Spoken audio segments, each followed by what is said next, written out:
Yashodanandana Braja Janaranjana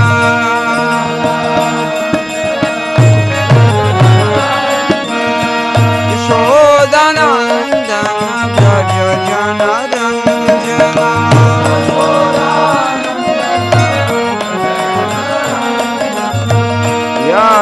Yashodanandana Braja Janaranjana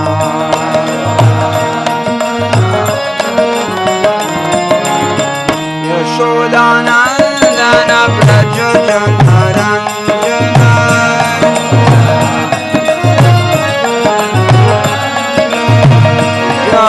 Yashodanandana Braja Janaranjana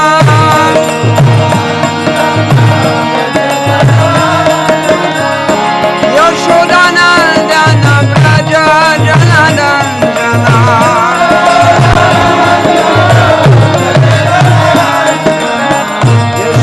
Yashodanandana Braja Janaranjana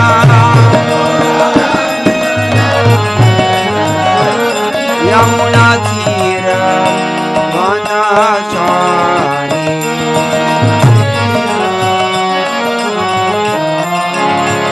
Yamuna Tira Vanachari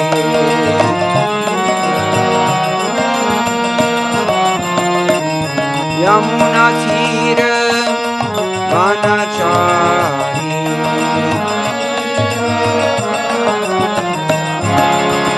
Jai Jai Radha Madhava Kunj Bihari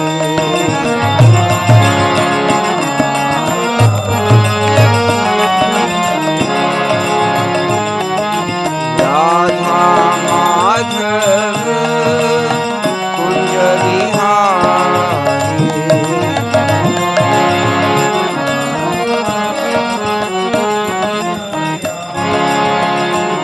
Jai Jai Radha Madhava Kunj Bihari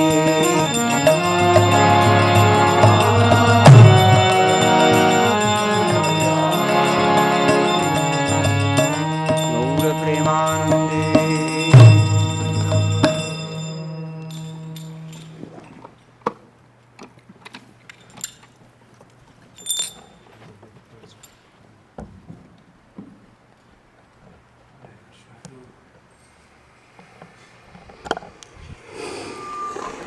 Om Namo Bhagavate Vasudevaya Om Namo Bhagavate Vasudevaya Om Namo Bhagavate Vasudevaya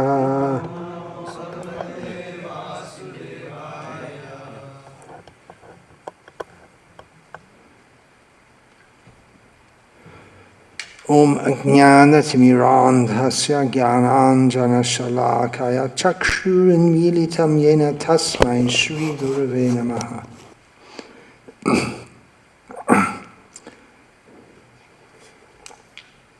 Nama Shrishtam Manumapi Shachiputram Atra Swarupam Rupam Tasya Grajam Urupurim Maturim Goshtavarti Radha Kundam Girivaramaho Radhika Madhavasham Prapto Yasya Pratita Kripaya Shri Gurum Tam Natosmi Vandeham Shri Guru Shri Ataf Parakamalam Shri Gurun Vaishnavangscha Shri Rupam Sagrajatam Sahagana Raghunatam Vitam Tam Sajivam Sadvaitam Savadhutam Parijana Sahitam Krishna Chaitanya Devam Shri Radha Krishna Padan Sahagana Lalita Shri Vishakam Vitamscha Guru Vaishnav Bhagavan Tina Smarane Hoy Bhikta Vinashan Anaya Shri Hoy Nijavan Chita Puran Hare Krishna Hare Krishna Krishna Krishna, Hare Hare, Hare Rama, Rama Rama, Hare Hare.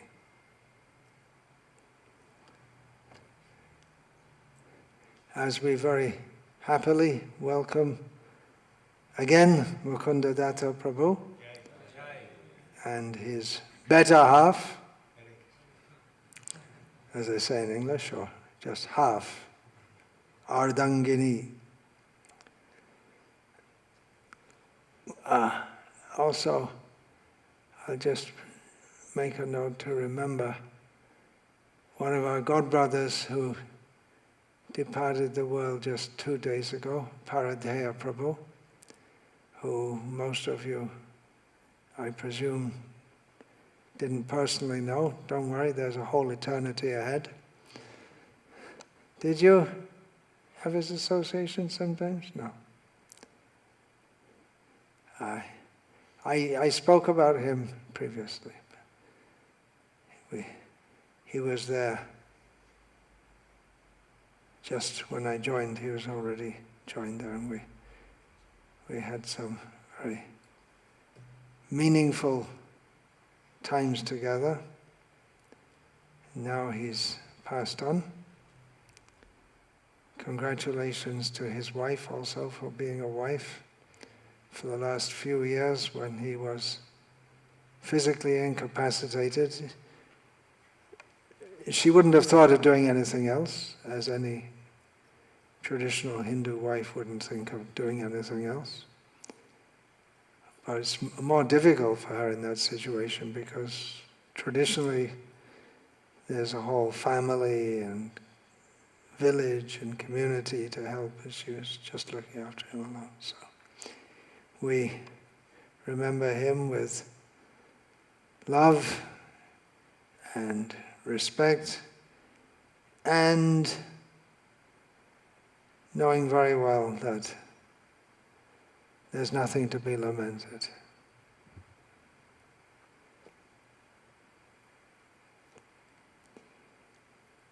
I spoke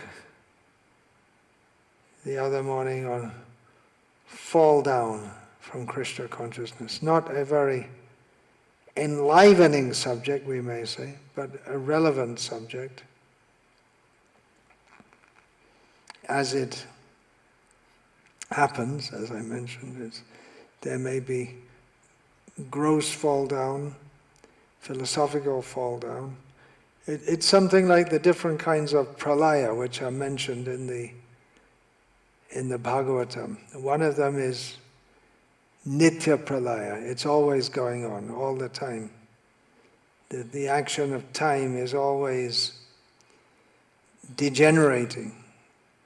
That's confirmed by modern science.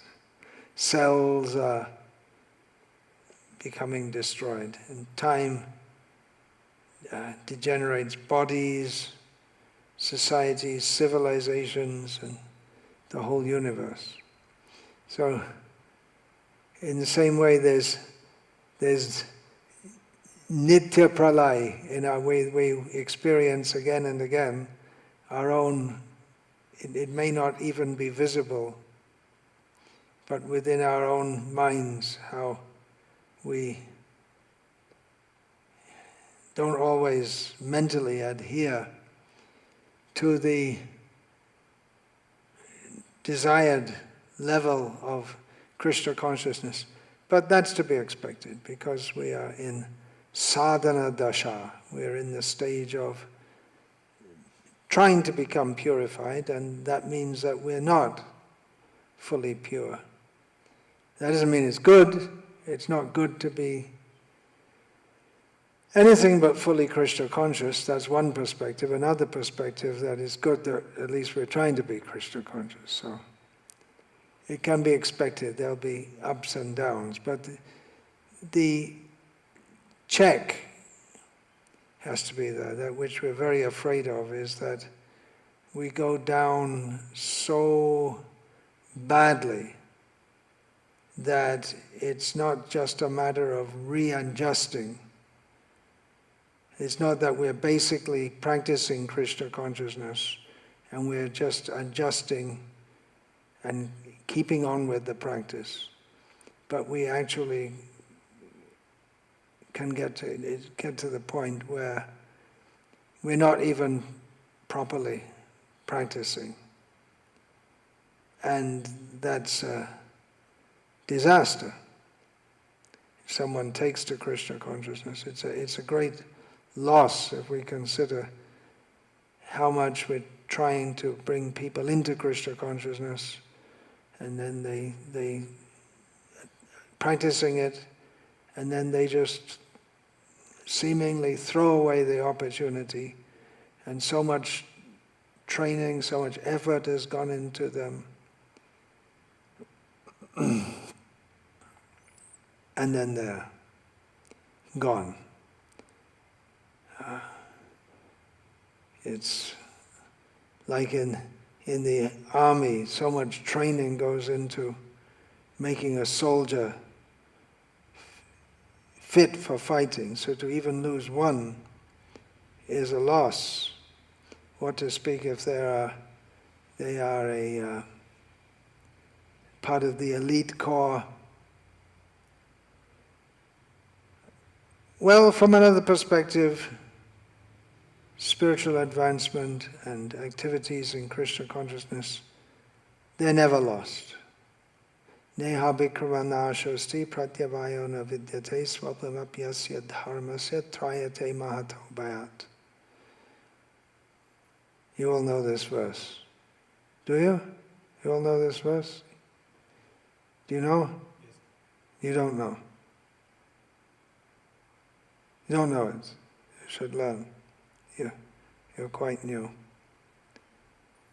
It's a very encouraging verse. And Krishna says that on this path there is no loss or diminution.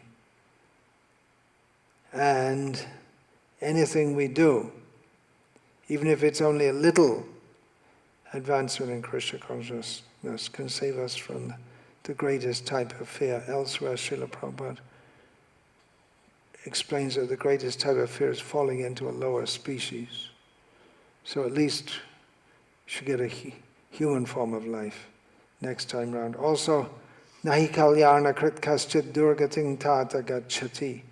Anyone who takes up the auspicious life of self-realization, they won't go to a bad destination. So that's encouragement in Bhagavad Gita from Krishna. At the same time, we shouldn't take that to become complacent, as I discussed in the last talk. And we say, well, okay, next time. And next time we say, next time. And then the next time we say, next time. And it goes on and on and on. And in the meantime, we can fall seriously. So, turnam yateta napatet, anumritya yavat. Before dying, which is inevitable, we should immediately, quickly take up the process of Krishna consciousness. But then, Maya is very strong, and fall down does happen. So it's important to be aware of this, recognizing and preventing causes of fall down. It's a big loss, and especially when a revered devotee, or what we could call a big devotee, Srila Prabhupada also used that term, leading devotee, they visibly, overtly fall from the proper standard.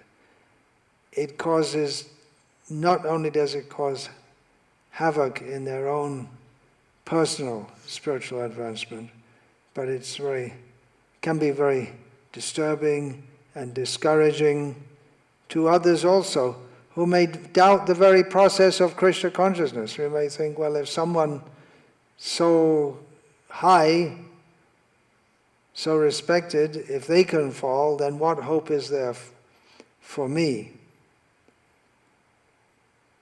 And we may doubt the whole process of Krishna consciousness. Well, it doesn't work. He's chanting and then he went away. Another angle on this is that fall downs confirm the teachings of Krishna consciousness, because it's not a lottery that someone has to fall down. It's not like Big Bang Theory, it all happens by chance. But we may not see the causes of fall down, but they are there. If one doesn't apply oneself properly to the process, then one is in a very dangerous position. And there is, externally there are the activities to be engaged in, and internally also, because fall down, gross physical fall down, is generally preceded by internal mental fall down, which may come from doubts. It may not always be. We see in the case of Ajamil, from what we understand from Shukdev Goswami, it wasn't that he was deliberately or cultivating doubts or any such thing, but when he saw a grossly sexual scene, that agitated his mind. It says he tried to control his mind, but he didn't, and then he just completely lost it, really very badly lost it. But that whole Ajamil story confirms Nahi kalyana krit kaschid durgating tata gacchati, because later Yamaraj tells his servants, if they chant the holy names, don't bring them to me. Of course, Ajamil chanted the name of Narayana just at the end of life, but even sometime during life, if one chants, Yamaraj says, don't bring them to me. So even for our own safety from going to the worst type of punishment, Krishna consciousness is the best kavacha, it's the best defense. But of course, that's not a very high understanding to think. It's not really Krishna consciousness at all, at least as Srila Prabhupada taught it. It's more like smarta consciousness. The smartas, they chant Vishnu Sahasranama with the understanding it'll save me from sins, and it'll bring auspicious, but especially for saving from sins. They try to avoid sins, gross sins, a little here and there. But then they're anxious to cover up for it. So they may go to the heavenly planets, or at least get born in a smarta Brahmin family again. But it's a long way from pure devotion.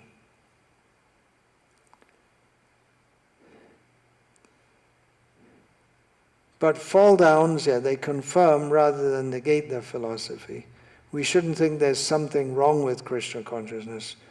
We should understand that the process is perfect, and if anyone falls down, they're not properly applying themselves to the process. And there may be extenuating circumstances also, or other factors, which we can discuss. A major cause of fall down, as we discussed last time, is offenses, especially offenses to devotees. We discussed about that last time. It's a very fine line between discriminating between what should be done and what should not be done, and we may have to point out what should not be done by pointing to someone who's doing something which should not be done, and tell others, don't follow that example. There may be a fine line between that and developing a offensive mentality and a fault-finding mentality. In the Nectar of Devotion, Srila Prabhupada writes, as attachment can be invoked, this means attachment to Krishna, but it can be invoked by the association of pure devotees, so attachment can also be extinguished by offenses committed at the lotus feet of pure devotees. To be more clear, by the association of pure devotees, attachment for Krishna can be aroused. But if one commits offenses at the lotus feet of a devotee, one's shadow attachment or para attachment can be extinguished. This extinguishing is like the waning of the full moon, which gradually decreases and at last becomes dark. One should therefore be very careful while associating with pure devotees to guard against committing an offense at their lotus feet. The example is given of the waning moon. Just little gets smaller and smaller and smaller until it becomes as if it's not there at all. So, why should anyone commit offenses? Egoism, pride leads to a fall. One thinks one is better than others. And then the taste for Krishna consciousness starts to decrease. When we have doubts in the process, doubts in the teachings, doubts in the devotees. For some time previously there was one young man was coming here and then he got zapped by a quote from the Bible about false prophets. What was that quote? False prophets, beware of false prophets. Who use logic and reason. And then, well, that precludes any logical discussion. It's again brings us to the position of blind faith. If anyone brings logic and reason to point out that there are multiple problems with your religious ideas, then beware of false logic. It must be false because it goes against what we say. And that was enough for him to quit Krishna consciousness and become, I suppose, a meat-eating Christian.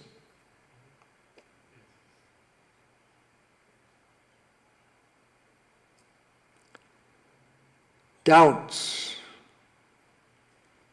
can be gradually sap our enthusiasm. And material life might start to look good. Maybe it's not so bad after all. Or it may be that one becomes attracted to other spiritual paths, a more impersonalistic kind of path. I've seen this several times, how someone's in Krishna consciousness and they feel, well, it's sort of too heavy, all this stuff about surrender and anything else but surrender. Namang dushkritiro murha. Anyone who doesn't surrender to me is a rascal.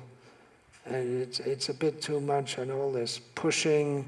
And we like this kind of spirituality where you respect all, but we also respect. I don't stop respecting Krishna consciousness, but I like a more peaceful, inclusive kind of path, living in nature.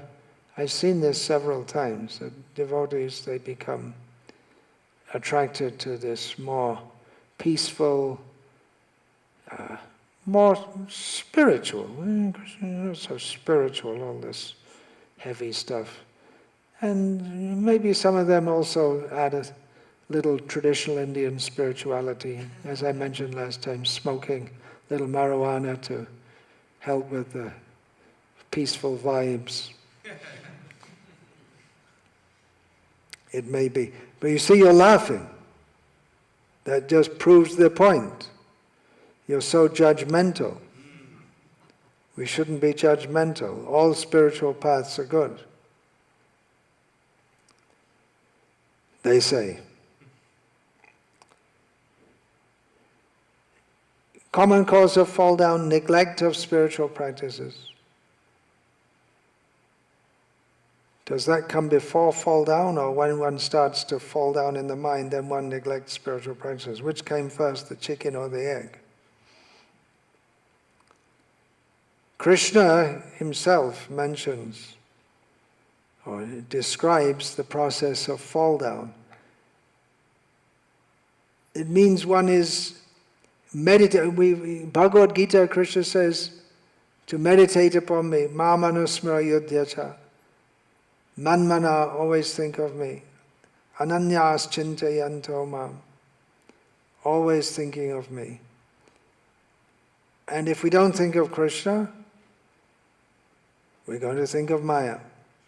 And this Krishna explains as the process of fall down. Dhyato vishayan pungsa sangasteshu upajayate sangat sanjayate kama kamat krodho bijayate. While contemplating the objects of the senses, a person develops attachment for them. From such attachment, lust develops, and from lust, anger arises. Think about something, start to think about it more and more. We desire it more and more, and then we can indulge in that or not indulge in it, and either way anger or frustration arises. Because if we indulge in anything except pure Krishna consciousness, then we're going to become frustrated. Either we don't get what we want and we become frustrated, or we do get what we want and it doesn't satisfy us, and then we become frustrated. And then krodhad bhavati sammohat smriti vibhramaha smriti brangshad buddhinashad pranashyati. From anger, complete delusion arises, and from delusion, bewilderment of memory.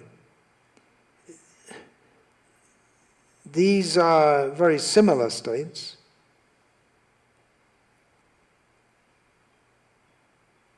One is deluded,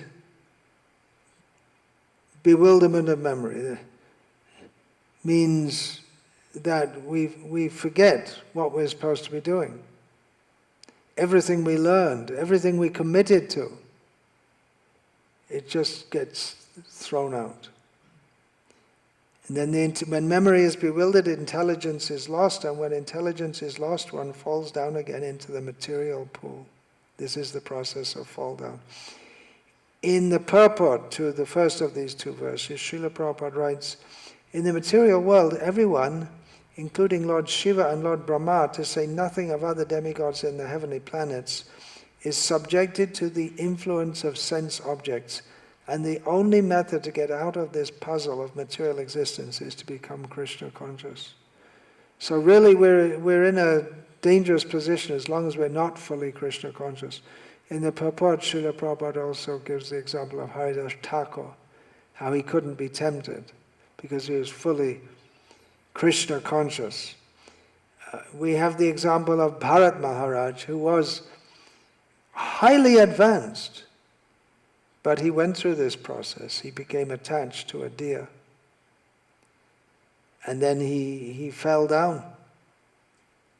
In this purport, Srila Prabhupada also states, the slightest thought of sense pleasure will agitate him to gratify his desires. Now that's referring to a person who's not Krishna conscious. But it's a warning. The slightest thought of sense pleasure will agitate him to gratify his desires. Now, that doesn't mean that we may indulge in that, because one has to The mind may be agitated, but then one has to remember all the instructions that we've received. Take shelter of the process, take shelter of the association of devotees. In the story of Ajamil, it's also mentioned how his mind became so agitated, even though he was already married, had a wife, and he tried to remember all the instructions that he'd received from his gurus, but somehow that wave of lust overcame him.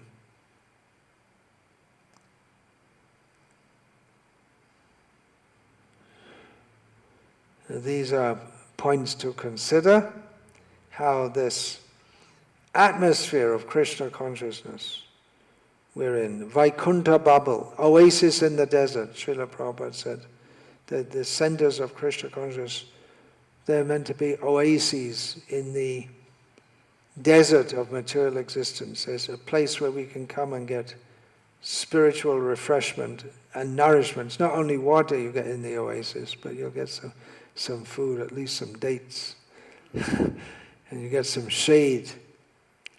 Nitai pada kamala, koti chandra shushitala, jai chayai jagat jurai. The lotus feet of Lord Nityananda, they're great shade in the burning existence of material life. So the centers of Krishna consciousness, they're help to protect us and to expand that to the whole society. There's the Varnashram system, or setting up Varnashram communities. Because we can also become frustrated if we're not engaged according to our psychophysical propensity. Someone can be very happy doing just what they like to do according to their psychophysical makeup. And if they do that in Krishna consciousness, then they become very happy to go all the way with Krishna consciousness. But if they're put into some other engagement, they may find it very difficult to do. I mentioned that how one devotee in Kurmagram, he's from the weaver caste. He never did any weaving in his life, but he's from the weaver caste. And he told me, he had many engagements, many types of things he did before taking to Krishna consciousness and even after doing so. But then when he took up weaving in middle age, he became so satisfied. And he's teaching his son. So that's also very important. Now, on the front lines of the battle against Maya, we have to do the needful. Full surrender. If you're a soldier on the front line and you just have to do the needful, you can't say, well, I just decided it's my psychophysical propensity to be on the backup team, rather than well, you're on the front line. Someone has to do it. Someone has to go out and fight with Maya. We may say, well, it's not my psychophysical propensity to go out and meet all kinds of people who are not very interested or worse. Whose psychophysical propensity is it to go out and sell books about subjects in which people are not interested? And meet rejection again and again. So that's doing the needful. It may be that they just get right into it. But one can become frustrated if one has engagement contrary to one's psychophysical nature. And that's one major reason why there's so much discontent in the world today. Because people are engaged contrary to their inclinations. And this particularly applies to the whole of womankind, where they're told to be something which is not in line with the body and the mind that's given to them by material nature. This, just a few days ago, there's a young man and his wife or girlfriend. We didn't ask. And they were buying something from us. And she's so happy because she got pregnant. She told her, I'm pregnant for the first time. I just found out yesterday. I'm praying for the child. I'm so afraid of the child, immediately in a protective mode. And that's natural for for women to want to have children. That's why you see the young girls in the Western countries, they play with dolls. And in traditional societies, when they're 2.5 years old upwards, they start looking after the next incoming babies. So it is a fact that if we're not engaged according to our psychophysical nature, year after year after year, it can become frustrating for us in our practice of Krishna consciousness. So although our temples are meant to be bases from which we go out and fight with Maya, which means to drop millions of books on the laps of the conditioned souls, at the same time we need communities in which devotees can live more peaceful kind of lives with families engaged according to their psychophysical nature.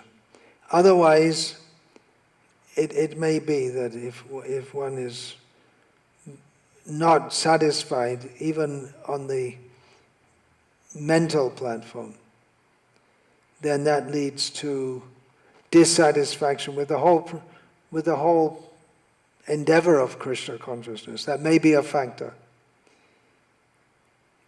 We live in an age of emotional hypersensitivity, which is another factor of the feminization of society,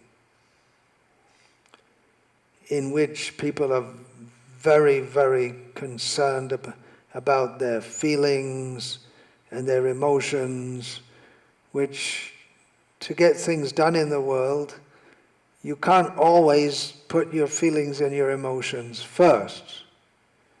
There are duties, responsibilities. But the reality that we face is that we're living with a whole generation of people who have been trained to put their own personal feelings is the most important thing.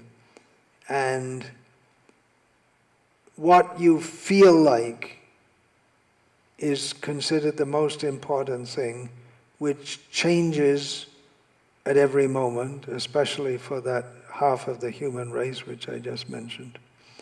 And there's no logic behind it. And we find that innumerable little things can just upset devotees, and we can't even understand why. And even if you ask them, they don't even understand why. They can hardly explain it.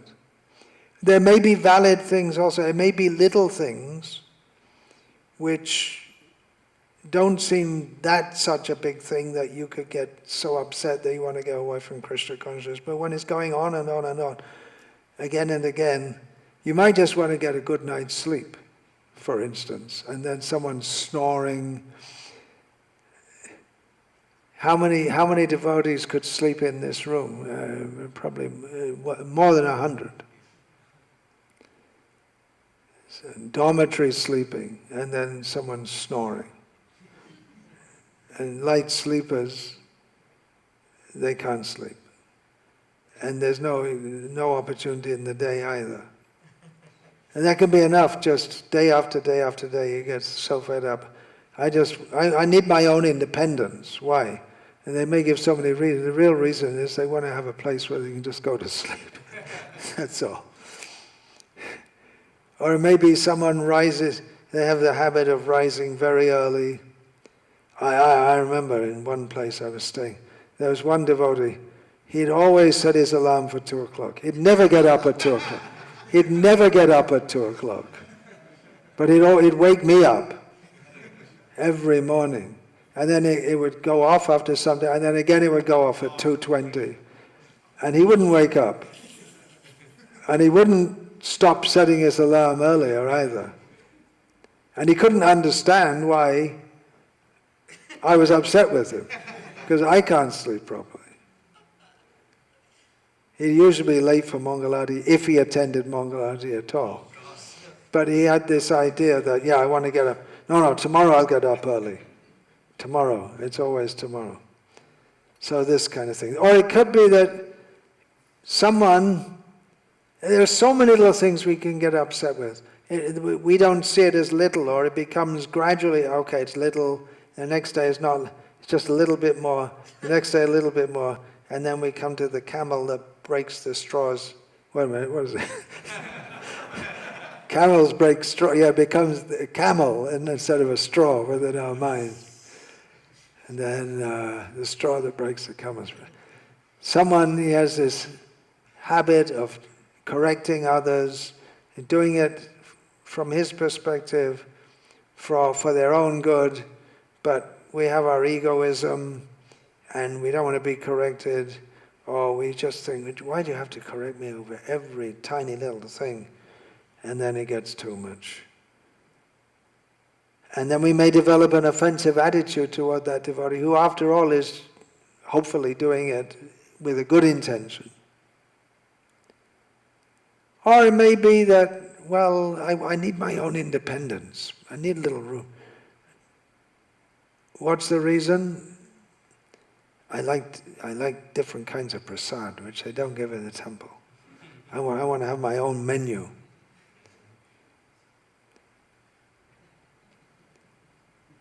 There are so many little things which can cause disturbance in devotees' minds. So, lack of communication. We don't say what the real reason is.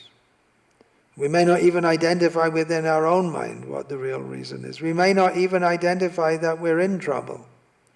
Someone else may say, hey, you seem to be getting a little agitated. No problem. Especially if one's a big shot or fancies oneself as a big shot, then we may not want to say that,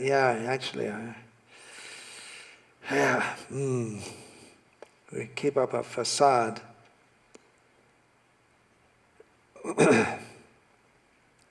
And there has been, for the last 20 years or so, within our movement, a lot of emphasis on personal relationships.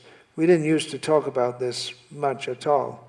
Personal relationships, devotee care, and all this kind of personal counselors. I've always had difficulty relating with all this kind of stuff. Maybe, I don't know why, but it just seems to be too mental to me. But then I suppose a lot of devotees are very mental. I'm more in the mood of, okay, let's get on with the job. We got some work to do here. The psychologist you have to go out and fight a battle. And can a psychologist help? Well, they have psychologists in the U.S. Army now. I don't know if they have them in the Russian Army, but they have them in the U.S. Army. They have them in the U.S. Army. And they say it helps. But again, you're dealing with a whole... Who are your soldiers? They all came out of this woke education system, dominated by an overly female attitude toward life.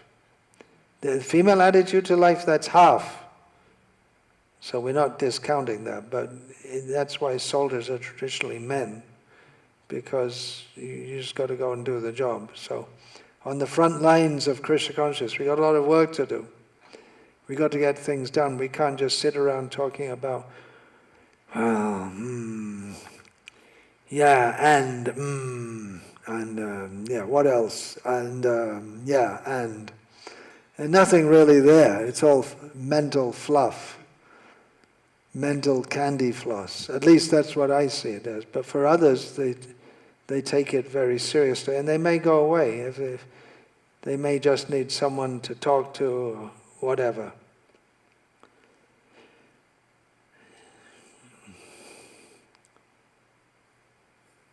You can get so big that you become isolated from the devotees. Or you may think you're so big that you can't honestly interact with others. Introspection, Bhaktivinoda Thakur talks about introspection. Look at ourselves. What's going on in there? You might not want to look too much because it's too disgusting. Yeah. But we have to be vigilant against pride, duplicity, offenses. At the same time, if we become overly concerned with our mental state, then again we can't act properly in Krishna consciousness. It's not that we get ourselves fully mentally tweaked and then we chant Hare Krishna, but we just accept that, okay, I'm a mess, but I have to chant Hare Krishna.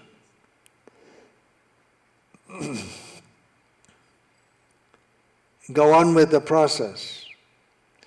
Preaching helps, it helps us.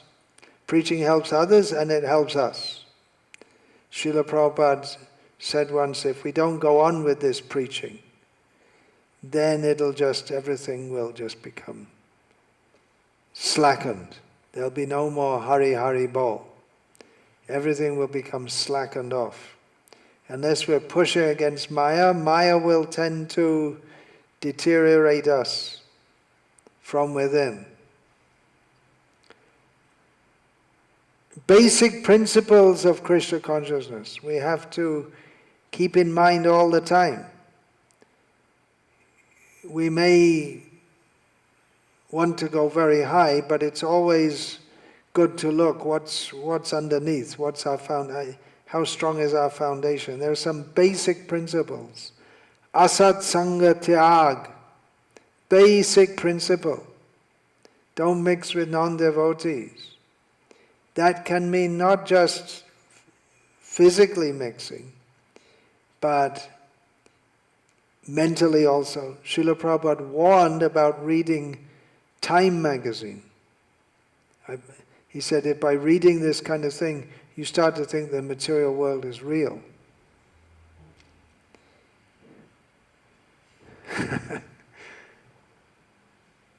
Anyway, in our early days in Bangladesh, we had this strange kind of existence in which we had a landlord who wanted Western tenants so he could goof off with them.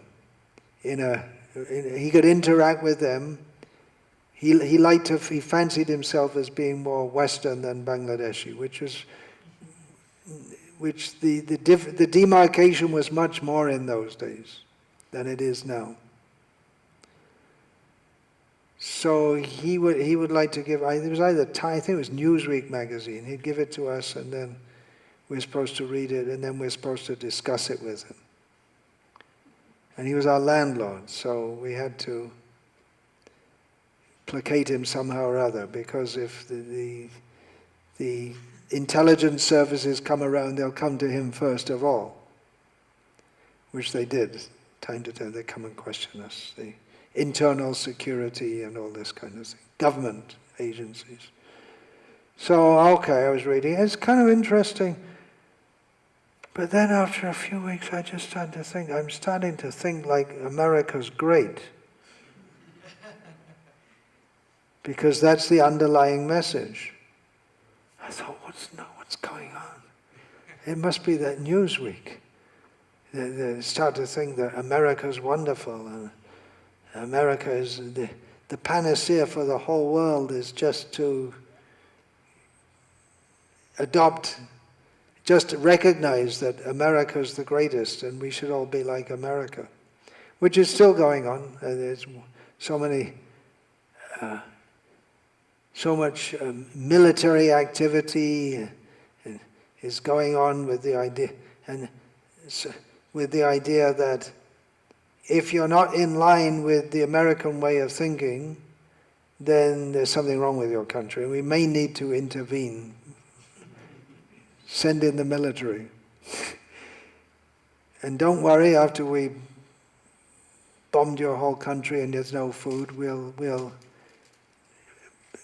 drop supplies of hot dogs on you. That I also learned from Newsweek. So, avoiding bad association. Again, there can be a fine line between keeping in contact with the big bad world around us, which we have to interact with in order to preach to the people and understand their mentality to some extent, and becoming entangled and attracted to the ideologies of the world out there. And some other very basic principles which we should always keep in mind. Anukulyasya sankalpa pratikulyasya varjanam. Everything we do should be according to this standard.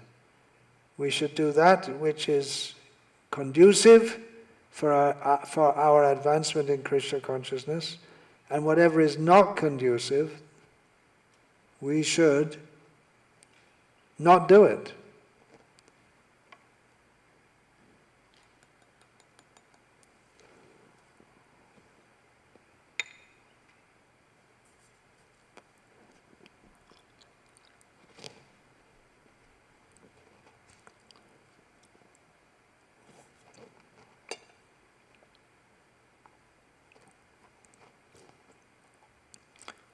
And we have to learn what is conducive, what is not conducive. That we can find out from reading Srila Prabhupada's books, that will keep our consciousness, our understanding sharp. Sharpen, what is it? Sharpen the sword or something, one of Kavi's. What is it? Sharpen the knife?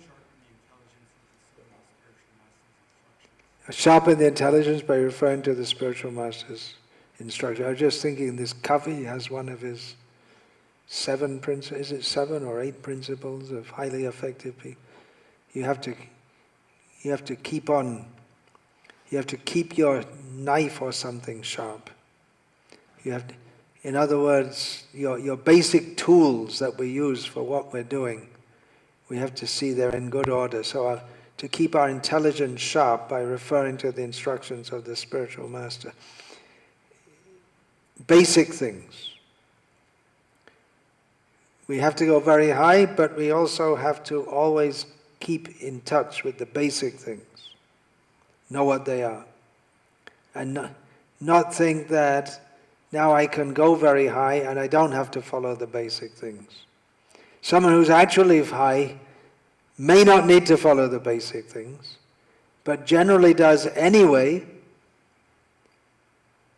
to set an example for others. Srila Prabhupada's one godbrother, Bhakti Dayata Madhava Maharaj, he was always, this was noted by another of Srila Prabhupada's godbrothers, Bhakti Rakshak Sridhar Maharaj. He was always very attentive to follow all the principles very carefully for the sake of his disciples. And when he was alone with Sridhar Maharaj, he'd just be, He's just like a child. And then they just laugh and play and talk and all this. But in the association of his disciples, he'd be very strict. Even small, seemingly small deviations can lead to disaster. How can we remember all these different things? What to do, what not to do? Well, we internalize it. It should become obvious that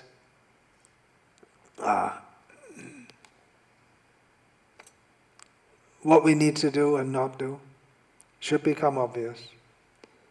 And one way to encapsulate it all within our mind is to always think, would I do this? This we always used to hear. Would you do this if Srila Prabhupada was standing right there watching you?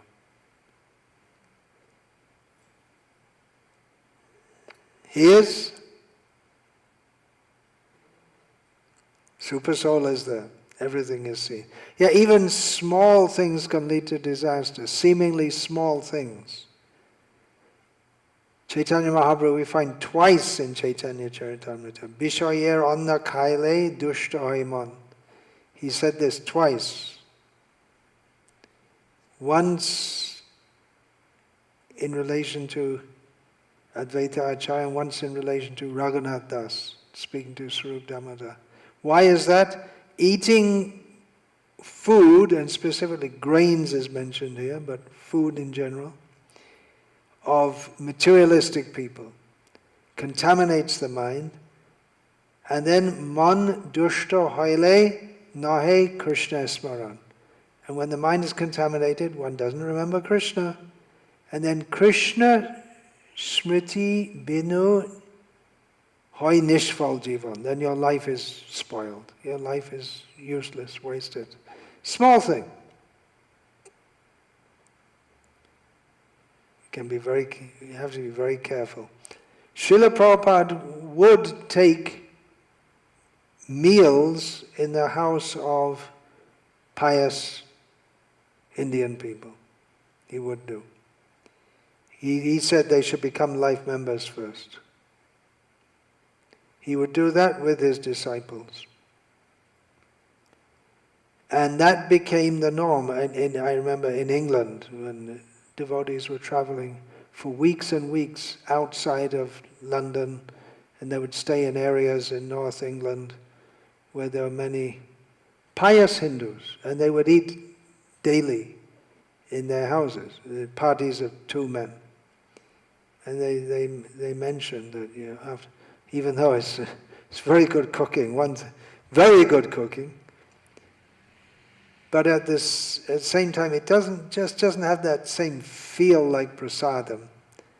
And you feel it, even though they're going out, they're working hard day after day to enroll. At that time they were enrolling life members, and it was a social obligation. If you don't eat, then it's taken as an insult.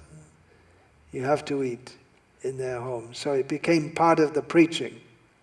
But at the same time, they felt that you feel it after some time, how even though these are pious people, but at that time even many Gujaratis in England didn't even eat onions or garlic.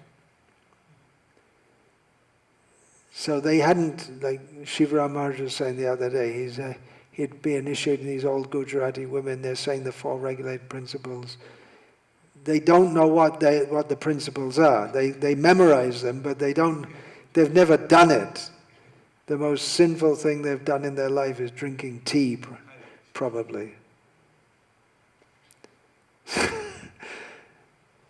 But at the same time, they're not pure devotees. Now many in England are. Many in the next generation have become good devotees. But small thing, seemingly small thing, you don't notice it at first, but it can contaminate your consciousness. So we have to be careful. Continue our regular spiritual practices. And be careful, introspective.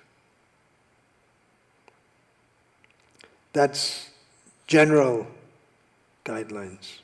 And Krishna willing, speak more about this tomorrow. And again, it may not be the most enlivening, but it's important topics. And if there's time, we can make time also. There can be some more interaction, discussion. Hare Krishna. Vancha kalpa tarubhyascha kripa sindhubhya eva cha patitanam pavanebhyo vaishnavebhyo namo namaha. Join us, Swami Maharaja ki jai.